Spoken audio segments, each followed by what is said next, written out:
Sa verse 4, basahin natin. Pero kinaumagahan, nakita ulit nila na nakasubsob ang rebulto sa harap ng kahon ng Panginoon. Ang ulo at ang dalawang kamay nito ay putol na at nakakalat sa bandang pintuan. Katawan lang nito ang natirang buo. So, dito makikita natin na nung sumunod ulit na araw, ganun ulit yung eksena. Pero this time, putol ang ulo at kamay. Ang ulo nagre-represent ng wisdom at ang kamay naman nagre-represent ng power. So dito, ipinapahiwatig ng Diyos sa kanila na tingnan nyo ang Diyos-Diyosan yung si Dagon. Headless and handless. It means no wisdom, no power. Pero dito makikita nyo kung gaano ka-close ang mind ng mga Filisteo. Na sa isip nila, nag-away ang Diyos ng Israel at si Dagon, talo si Dagon, pero para sa kanila, si Dagon pa rin ang Diyos nila. Kaya, kumbaga, kung saan nahulog yung ulo at kamay ni Dagon, para sa kanila, sakro ito. Bawal kang tumapak sa lugar kung saan nagpatak ang ulo at kamay ni Dagon. Kumbaga, kasi nga superstitioso sila, 'di ba? So, kumbaga siguro sa utak nila iniisip nila na kapag nilakdawan mo ito, mamalidisyonin ka ni Dagon, yung ganon, no? So, kumbaga kay Dagon pa rin sila takot. Kaya this time, ang ginawa ng Diyos ay nagpadala ng salot sa kanila.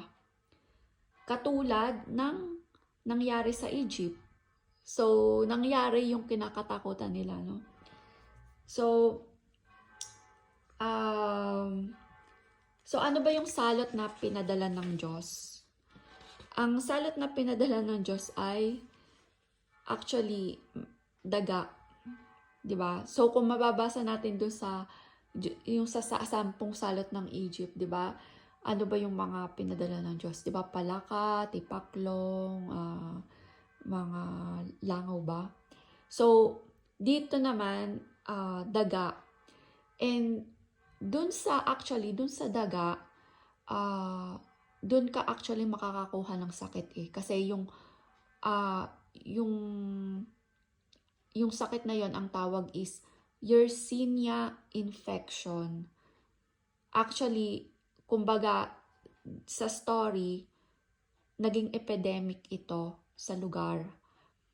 And, di ba sinasabi na nagkaroon ng tumor? Actually, sa ibang translation, hindi actually tumor, kundi hemorrhoid. So, nagkaroon sila ng almoranas. And, I believe na hemorrhoid kasi nga, isa sa yung gawa ng infection ng Yersinia infection. Kasi nga isa sa symptoms ng Yersinia infection ay diarrhea. And sa diarrhea, pwede kang magkaroon ng hemorrhoid.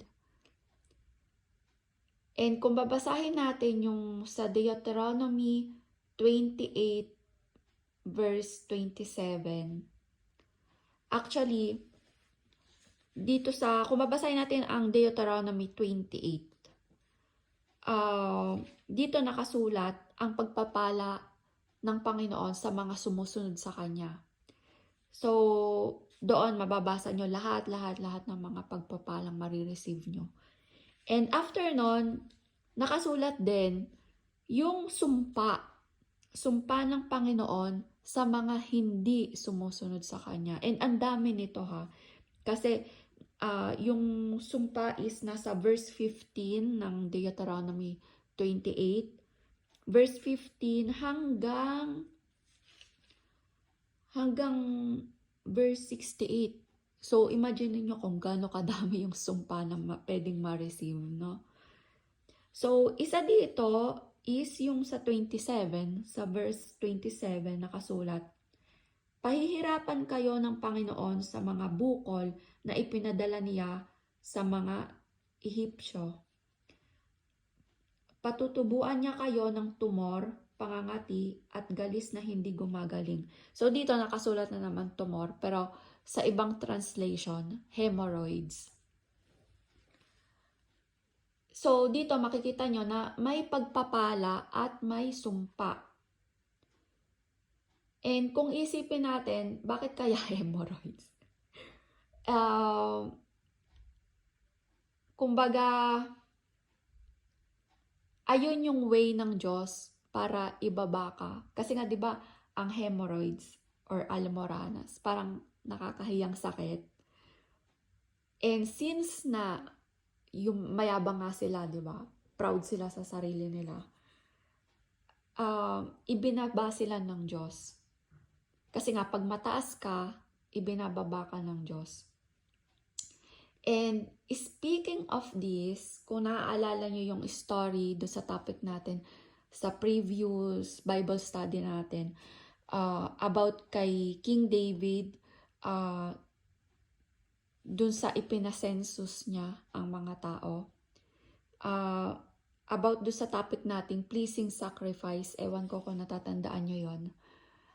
Do sa topic natin, pleasing sacrifice, nung ipinasensus ni David ang mga Israelita, dahil yumabang siya, so yumabang yung mga Israelites, including si David din.